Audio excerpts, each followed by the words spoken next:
a deflection from Tanner. Journalist review tonight. How was it? What are your emotions right now? It's unbelievable, really. This is really good for me and my family to take a big step in my career and making an MLS debut. What was it like out there? It's incredible. It was seen, like as you saw it. You know, we had to fly. It was a tough game. We fought all the way to the end, and then we came with the points, which I'm very excited to actually get a point, and we clinched the playoff. Yeah, good. You went out there. All right. Well, that was Bernard Comungo after making his FC Dallas debut in that San Jose Earthquakes game. Welcome, everybody, to Big D After Dark. Just two of us tonight. I'm your host, Nathan Hill. You can follow me at Nathan J. Hill on Twitter. And next to me is my buddy, Jose Carmona, at El Chico Carmona. And so, what's up, everybody? Hey, I know there's a Cowboys game going on. Some of y'all folks are watching that, but some of y'all don't want to talk about the Cowboys. Maybe you're going to jump in here on the stream and pepper us with your questions and comments. We missed last week because of some illness, but we're back. We're back and looking forward to these final two games of FC Dallas' season of Major League Soccer and then to postseason action. Because that's the big headline, regardless of United States men's national team news and of North Texas SC losing in their playoff match. The good news is FC Dallas went to San Jose, gutted out, missing some guys, but gutted out a 1-1 draw there. You wished you had a few more points coming away from that match, but you take it in the sense that some other results went their way, and FC Dallas has officially clinched their playoff spot. And you know, you take away points wherever you can get them in this league. So we just say congratulations to FC Dallas, to that locker room, especially after missing last season. So you saw Heider Obrion's kick, his shot there, a little deflected thing. You just take them where you can get them at this point in the season. And FC Dallas still has plenty of left to play for and to shore up a home playoff match in the coming games. So let's just start there before we hit some other topics and talk some North Texas and stuff tonight. But let's just start with that. Like, you know, Jose, you know, FC Dallas, it wasn't pretty, but they got a draw. They got a draw on the road, and they secured their playoff spot. And I think had they not been down to 10 men, it'd be a disappointing result. But honestly, 1-1 down to 10 men, you got to take that as a good result. Yeah. I mean, like I said, being a man down. So yeah, I think I'm pretty happy with that. Clinching the playoffs. Now that part of us of FCD fans can stop worrying about, are we going to make the playoffs or not? We're back, and now we're on to positioning, securing hopefully a home spot, which they could do as early as this weekend. So this, upcoming weekend it is. So yeah, I think we're all fired up about that. Yeah, in this match, you just take all of those factors together. Alan Velasco still rehabbing from an injury, and hopefully he'll be ready to go. I hope this weekend, but we may not hold our breath yet. Paul Arriola obviously now is not going to be available this weekend. He's been with the United States men's national team, but that unnecessary red card, I watched the instant replay of it today, and I agree. It was a red, and it was just a dumb move, and I don't know what he was thinking, but hey, it happens. Maybe it happens in the middle of the match. Sometimes your emotions get the best of you, and you do reckless stuff. We don't know. If there was a lot of back and forth on the field and whatnot, and sometimes that your opponents, they know you. They want to egg you on. They want you to lose a little control, and it happens. But at least it happened now, and not later. Not at the end of the season. So that can be done and out of the way in time for the playoffs. And all of this just creates that opportunity as we open the show with a quote there from Bernard Comungo, who made his professional FC Dallas debut with the team, and now he may even start with North Texas out of the playoffs weekend, he may not start, but he may get some minutes at least, which is a good thing for him. And the team desperately needs another attacker right now. And that would be huge if they trust him enough to start him. He's definitely a difference maker, and I mean it's not going to hurt you any to give minutes before the playoffs roll around. So yeah, I mean I think it's going to be curious to see how many other people get minutes. I'm curious to see how many North Texas guys, because you got to remember Parker's now can come back now to the team. Your favorite player Bartlett can return to the team. I mean, there's and of course there's the rumor that Mulatto got signed. So who knows? I'm curious to see if any North Texas guys will make the 18. And of course, I think we all expect Bernard to get minutes. The question is, do they bring him off the bench? Do they give him a start? Yeah, I hope he gets a start. I'd love to see it.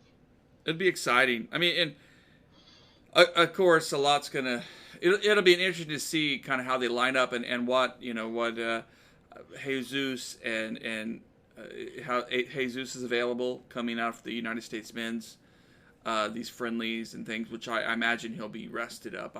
He may not get many minutes in this game tomorrow night, but it's good. This will be another game management situation where Nico's going to have to get more out of some of these guys and dig deep, and we may even see El Medcar and some others get a look. But definitely, Hyder Obrion scoring, getting a goal, I will. I'll take it. I mean, I'd love for him I think we all take it. Yeah. We haven't seen too much of that from him this year, so it was a nice thing to see. And game management. With Jesus coming back, Arriola coming back from U.S. men's national team play. I mean, just the travel alone, you think I think he's probably going to rest them. I would be surprised if he starts them. I wouldn't be shocked if he doesn't start them. Let's put it that way. But I'm sure the competitors in them, if they, at least Jesus, if he can start, he will start. But why chance it? It'll depend on Nico, and I wouldn't be surprised to see Jesus on the bench. And heads up to our viewers, if you are posting in a comment right now, we're having some kind of issue with it's not showing up here in my software, so I have opened up the chat. So feel free to repost if you've posted a question or want to shift the conversation a little bit, and we'll get that in to the conversation. Yeah, I mean, FC Dallas is going to have to definitely close out this season digging deep into its bench and relying on guys. I mean, we definitely saw Hara getting some more minutes, but and we see the downsides that come with that. So it'll just be interesting to see how Nico approaches the match against Colorado in Colorado, knowing that points will really boost that playoff positioning, right? Yeah, I mean, the interesting thing is, if you're looking at it from a distance, you've got Colorado, you've got Sporting Kansas City as your last two games. You're like, oh yeah, two teams that are out of the playoffs, nothing to play for. This should be a walk. Except if you take a closer look and pay good attention to your opponents, Colorado is pretty dang tough at home. They got 9 out of their 16 home matches they've won. And I'm not sure if it's 5 draws or 5 losses. I get my numbers mixed up. But it's they're a tough team to beat at home. They're miserable on the road, but we're not playing them on the road. In that high altitude, they put it to good use. It's going to be very tough to come out of there with 3 points. It has been for anybody that goes there, and of course, Sporting Kansas City is red hot at the end of the year. So 2 games that on paper said, wow, and even in San Jose, that looked like an easy game, and then you're down to 10 men, and now it's not so easy. So yeah, this will be some very interesting matches that a couple of weeks ago I always said, oh yeah, this is going to be a cakewalk. Yeah, Not anymore. yeah. Sporting Kansas City in particular, I think they're going to come out and look to spoil, look to. Those guys are playing for pride. They're playing also for next season, and Coach Vermees, he's And let's not forget that the Sporting Kansas City FC Dallas matches are always very chippy. mm-hmm. They are very. I mean, you talk about rivalries. That's a rivalry that's always been there. I mean, maybe it's not the biggest of rivalries in MLS, but when you see these teams play, they play like bitter rivals, and you get a lot of nasty stuff going on both sides. So yeah, that game should be a rough one, more so than the Colorado game, and it's it'll be a grind. I mean, but hey, come on, FCD, Mm-hmm. get three out of one of these. I mean, I'd be happy with 4 points from the last two games. I'd be very happy with that. Yeah, yeah, and I think this weekend if you can get points out from Colorado, if you can just find a way, to kind of move forward. Maybe you do then choose to rest some guys in that final weekend. You give yourself some options, and I think that's what Coach Nico and the crew would like to do. Have some flexibility, just to let guys continue to rehab. But hey, there's a lot to play for. It's going to be interesting to see these last two. I mean, I would love 6 points. I would love for this team just to be going into the playoffs with a ton of momentums, having scored multiple goals in each match. That would be Yeah, ideal. I agree with that to a point, but I mean, really, it comes down to if let's say they win at Colorado, that I'm fairly sure that locks them into the fourth spot. Mm. And if you have no shot at the third spot, then and you Right. can't drop down to five. So I mean, we'll have to watch the results after during the Colorado weekend, and it could be that whether we like it or not, that last match may not have any positional meaning in the playoffs. Right.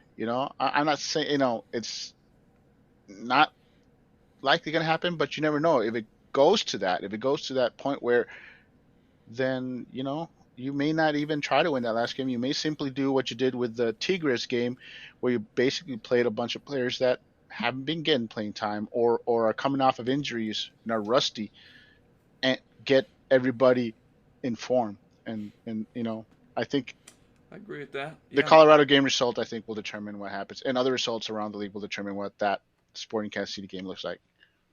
That's good. That's some good stuff. And so, and here's the funny thing. Like I've been watching, professional soccer a lot since it's been a few years almost since 2010 or so, that I've really gotten into it. And before that, it was very casual.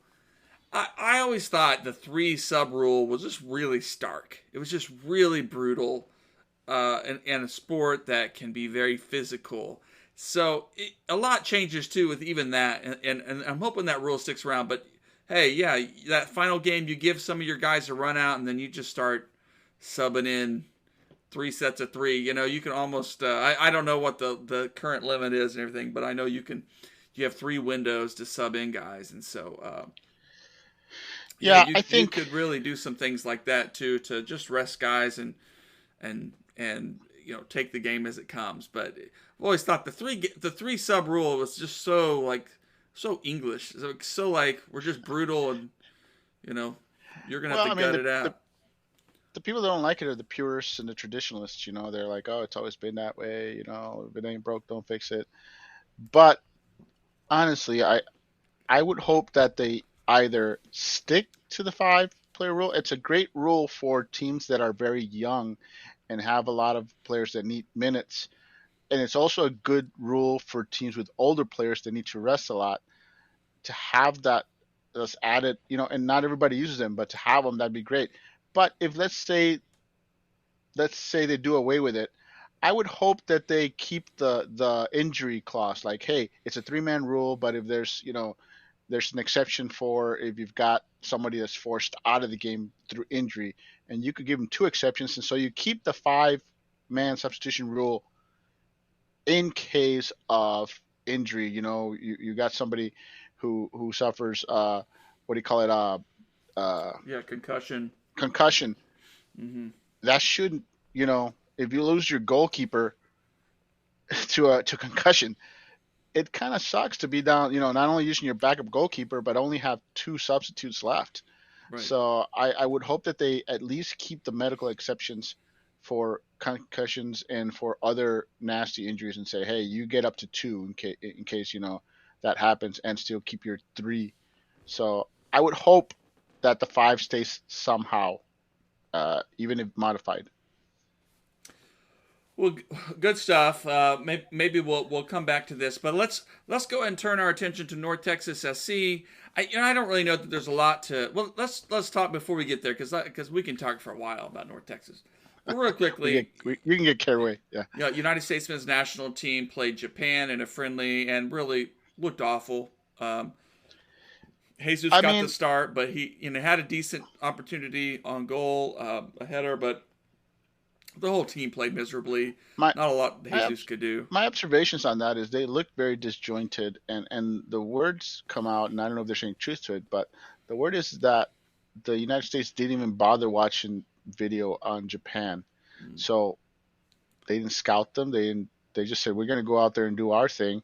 And they basically went out there against a team that scouted them very well and played, played like a team. Where my biggest complaints about the game were two things. One, the midfield is supposed to be our strength, and the midfield played. I mean, they got bossed around. They got outplayed. They made tons of turnovers. And while we're all, all our fans are complaining about this defensive player and that defensive player, and some deserve, some not, at the end of the day, it doesn't matter who you line up on defense. If your midfield keeps cuffing up the ball and your side of the field, sooner or later, that's going to bite you. And they did it so many times. I know the backline did it too. But your strength, your midfield, they're supposed to be the guys that are going to carry your team. Especially in that kind of system too, Yes. And honestly, that's my disappointment. As far as Jesus, I honestly think Jesus was basically given a big disservice with the way the team played in the first half. They weren't very aggressive. They kept one of the two. They kept was it Vines, our left back? Mm-hmm. They kept him back defensively the entire first half. The commentators were like, why isn't he going forward? You're only going forward on the right side, and it just. Yeah. They played, because they were playing so horribly. They played very defensively, and it didn't give Jesus any favors. Do him any favors. In the second half, they were a little more aggressive. You saw Vines going forward more. And I'm like, man, that's what they should have done when Jesus was on the field, not once he was off. So I think the game plan all the way around did not benefit a lot of the players. And if anyone says this guy played good or that played good, they all played bad. And I think Berhalter deserves the criticism for how that panned out. As a manager, you need to put your players in a position to succeed, and he did not do that. Mm-hmm. He basically, if it's true that they didn't bother watching video on this and of a Japanese opponent that was motivated to start out good, I have a theory on this, and I don't want to get too, tinfoil hat about it, but sometimes managers go out there, and Japan is a team that's going to be in the World Cup, and I believe their next opponent is also in the World Cup, Saudi Arabia. Mm-hmm. You don't want to show your cards. You want to go out there and treat it like a preseason game and run a vanilla offense and vanilla defense. And I'm thinking that that's what it looked like out there. It looked like, hey, we're not going to game prep for these guys. We're not going to show them what we're capable of. Go out there. We're just going to play our base game, work on your positioning, work on our basics. And we don't want to show them what we're capable of, because we may have to play these guys if we ever get out of our group. Hmm. And honestly, that's the vibe I got from that. I mean, you see it, if you watch other sports, like uh, when you watch the NFL or you watch even in preseason game, in MLS or any others, teams don't play to their full potential in a preseason match because they don't want to show you everything. They don't want to show you the wrinkles. They don't want to show you, you know, and that's the. I'm not saying that this is true. I'm No. saying this is my opinion.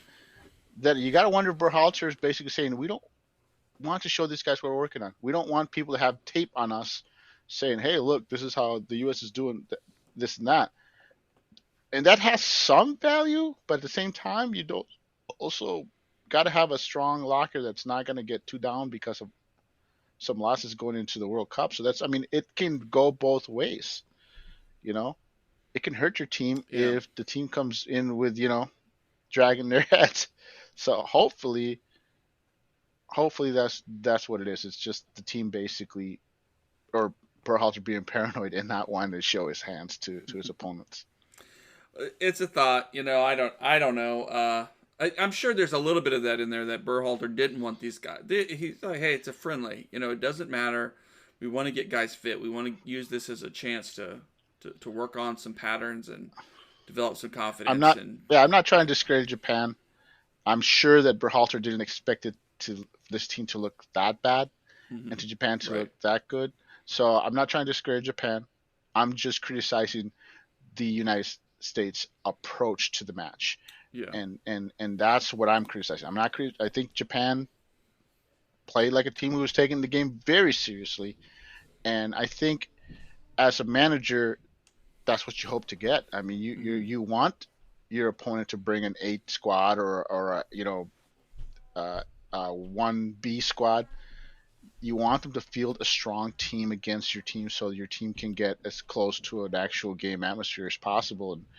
And you know, Japan did that, man. I absolutely they should schedule these guys more often in friendlies. I mean, it was a quality loss. yeah. Well, and we'll see how Tuesday night goes. Pepe is supposedly getting the start. Good for him. I know there's a lot of drama on U.S. men's national team Twitter about USA players, Twitter is nothing but drama. just drama. It, But it yeah, I don't doesn't know. matter. It doesn't matter who starts. It's Yeah, half the fandom will be against him. yeah. It doesn't matter who. Well, let's jump over to North Texas. North Texas SC yet last night played in their opening round match of the MLS Next Pro inaugural playoffs. Really interesting playoffs because there's only 8 teams total, 4 in Yes. each conference. So credit to North Texas for being one of the top 4 teams. So they had that 4th spot, played St. Louis. And what you've said all year long about Jose about St. Louis, it's true that, granted, North Texas just took care of business against St. Louis at home. But St. Louis, when they play their internationals, their veteran guys, they're just a skill. They have skill, they have quality and experience that a young squad like North Texas doesn't necessarily have. And And I'll give credit to I think Colin Bartlett. I thought he played a good 50 minutes or so. I think he was all right. He showed even a little bit of passing range and stuff. But at some point, quality just wins out. You can only hold off for so long, and Jimmy so Moore in goal as well. Brought a little stability to the back line, but boy, it just was not North Texas's night. no, and I mean St. Louis, an older team, they can play physical. They basically played the old school, and I say old school USL League One style of play, which is basically clog up the middle, play defense, force North Texas to hold possession and try to break you down and hit them on the counter. Hit them on the counter. And how many times St. Louis, get their counter off with 2, 3 straight quick passes and boom, you know, North Texas was Yeah, constantly having to watch out for those counters, and eventually St. Louis got through. But that has always been the tried and true method of defeating North Texas. They're such a young club. I mean, very young. I mean, the elder guy on there is who is, well, besides Mar, is Blaine Ferry, I think maybe. I mean, 22, 21. Everybody else on that roster is 19, 20. I mean, well, Bartlett, of course, is 25. So, It's an old but man compared to but St. his but his backline mate was an academy kid, you know, and missing, you and got and North Texas was missing both Carrera and actually missing 3 guys, right? Mulatto, And Mulatto. but Mulatto is the one that they really missed him They because did. uh, I know I was very excited to see Scott start, but Scott wasn't very effective as the center forward. He's more of a midfielder, attacking midfielder type from what I've seen him. Uh, so yeah, he struggled out there, and the other players that they brought in, they all struggled.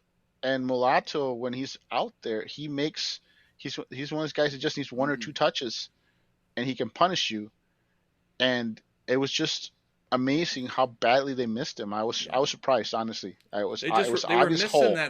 They were missing that final third. Yeah, that really coming together, and there was a lot of energy out there, but it just didn't. And quite... it made it easier for St. Louis to basically focus on keeping Camongo and Hope, and Hope, for as good as he's been, there was some times where you wish he would shoot instead of pass. There was a couple of times where I thought he was in a great position that it's like, wow, it'd be great if he took a shot. Even if it's not a high grade shot, it's better than no shot, because North Texas is struggling to get any shots off. And Hope is a pass first guy, and this is a game where we could have used him a little more, shots from him than usual. And so like I said, the fact that Mulatto wasn't there, it was strikingly shocking how much they missed him. And I'm not saying that St. Louis wouldn't have won. I'm just saying, from a North Texas point of view, it did really. It was a bigger loss than anticipated for the team. Carrera, I mean, you had Mar. I think they were fine. I mean, but Mar was busy. Nolan Norris. I mean, maybe he would have helped. He's such a talented youngster. There was a couple injuries. What I heard is a couple injuries. So Amadume wasn't available. Nice wasn't available. So I mean, Baker basically was your fourth option or third option, because Norris was gone. Amadume wasn't available. Nice wasn't available. So Baker was the fourth center back down. I mean, he played good. I'm not knocking on him. I'm just pointing out basically that, like you said, North Texas missing players, and that's just the way it works. It's you can't control those things. Well, after the game, I did jump on the call, as well as our friend Jack McLean, who you could follow his work at bigdsoccer.com. Coach Call was very proud of this group, proud of their accomplishments and achievements, and all the academy players who have made debuts over the course of the season.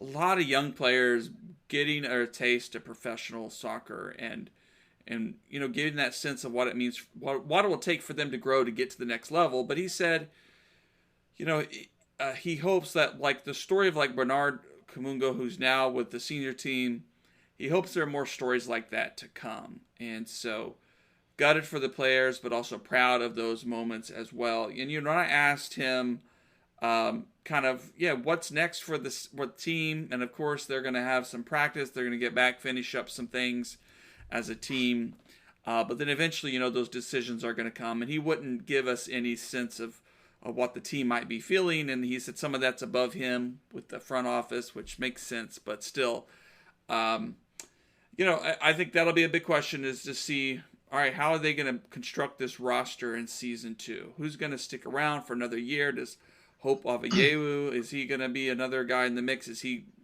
worked himself out? Ferry, some other guys, are they just ready to move on to the next level? And and for me, like the immediate guys are the FC Dallas draft picks.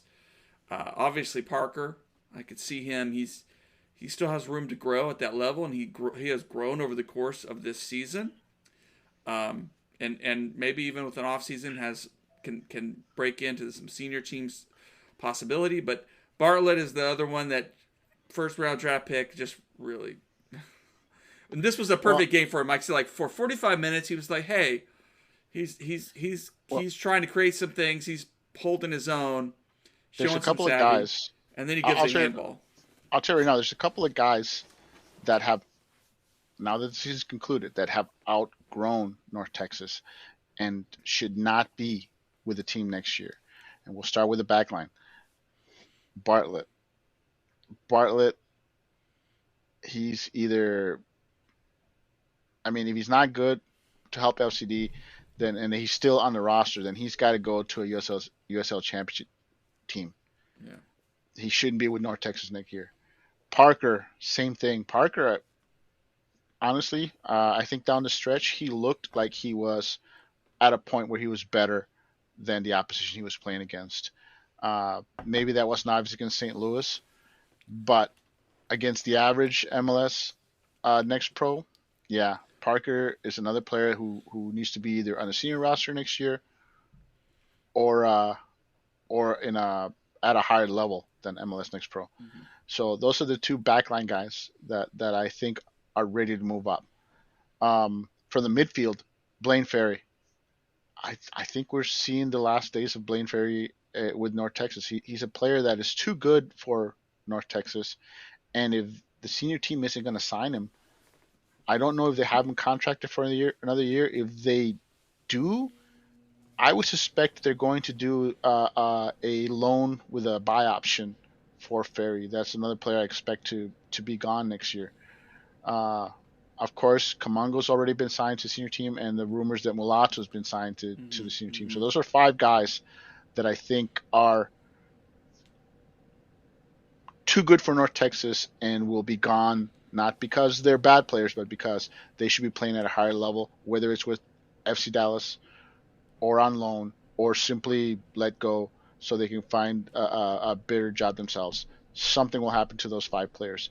As far as other players that what about Sante? Like he hasn't had a ton of time with the team, maybe a couple months. Sante I like what he brings. He's lucky not to have been sent off though on Sunday night.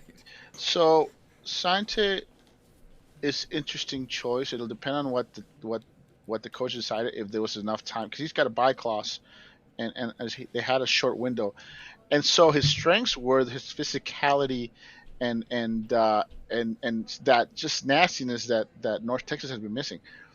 But not having played with the team, it was obvious that he was out of position on several of those St. Louis attacks. So he was very hit and miss, and it'll come down to, yes, I like some of his intangibles, but at the same time, he doesn't look like a player that possesses the speed at that level to play at the next level. And that's basically what you want in North Texas. You want to find players that show they have potential to play at a higher level. And I'm not sure that he does. I'm not sure that he has, he's big, physical. There's a lot of things to like about him. He brings something to the team that the team is lacking, but can they find that somewhere else, right? So he is young enough, and it'll come down to if it's like 100K, then you can say, okay, he's 19, turning 20. Give him a couple of years with North Texas. But at the same time, I think he's probably just another Jata. Remember Jata from North Texas? I thought that guy was a beast at the USL League One level, but he was never going to be good enough for FC Dallas, and that's who he reminds me of on just what I have seen from him. Just a nastier version of him. I'm curious. I'd be curious to see. I will point out that I do expect them to buy Amadume, who they got on loan from Pacific. Okay. Amadume not playing against St. Louis was huge loss. He is the backline player that has played the most minutes for North Texas, and I do expect them, as long as it's not an outrageous price, to get bought and be brought back. But disappointing end of the season. But I Coach Call, they're going to be making their decisions. I think this model is what we're going to come to expect from North Texas now, is that we're going to see a lot of academy guys get minutes, and they're going to come and go based on form, based on just availability and things. Guys are going to get chances to show where they are. Uh, and that's good for the system. That's what academy players need to be doing, Yeah, getting that kind of experience. I think North Texas as a whole this season was successful, or the level of that success will depend on how many players get to senior team.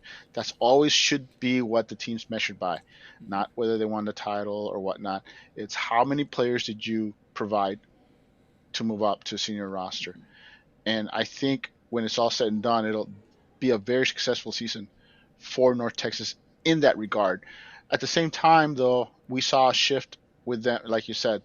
They FC Dallas realized that North Texas is going to be playing in a lesser league than they were last year, uh, and acted accordingly. They said, "Hey, we're not going to be loaning Cerrillo, Cervania, uh, Munjoma, who could have used some minutes."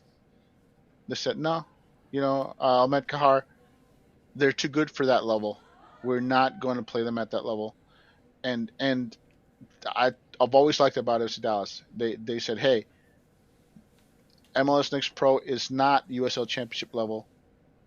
It's basically the next step above the U19s," and that's how they treated it. And I applaud it.